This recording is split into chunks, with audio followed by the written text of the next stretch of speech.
কেন্দ্র করে উত্তেজনা, যুবককে মারধরের অভিযোগে চাঞ্চল্য ছড়িয়েছে এলাকায়। সোমবার রাতে গাড়িটির মালিকানা জানতে চান মনোজ সাহায্য এবং তার সঙ্গীরা। অভিযোগ, সেই সময় কানুননাথ নামে এক ব্যক্তি সেখানে এসে মনোজ সাহায্যের উপর হামলা চালায়।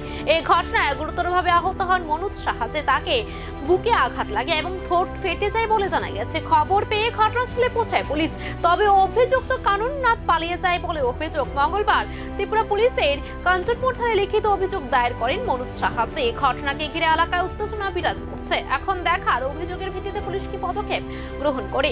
হামলার ঘটনায় চাঞ্চল্য, কাঞ্চনপুরে বাড়ছে উদ্বেগ। 9টা সাড়ে 9টা ঘটিকা আমি আমার ছোট ভাই আর আমার পাশের বাড়ির কাকু তিনজন মিলিয়া লগে আরেকজনের বাড়িতে আমার কাকুই লাগে বুট্টু তাই বাড়িতে গেছি।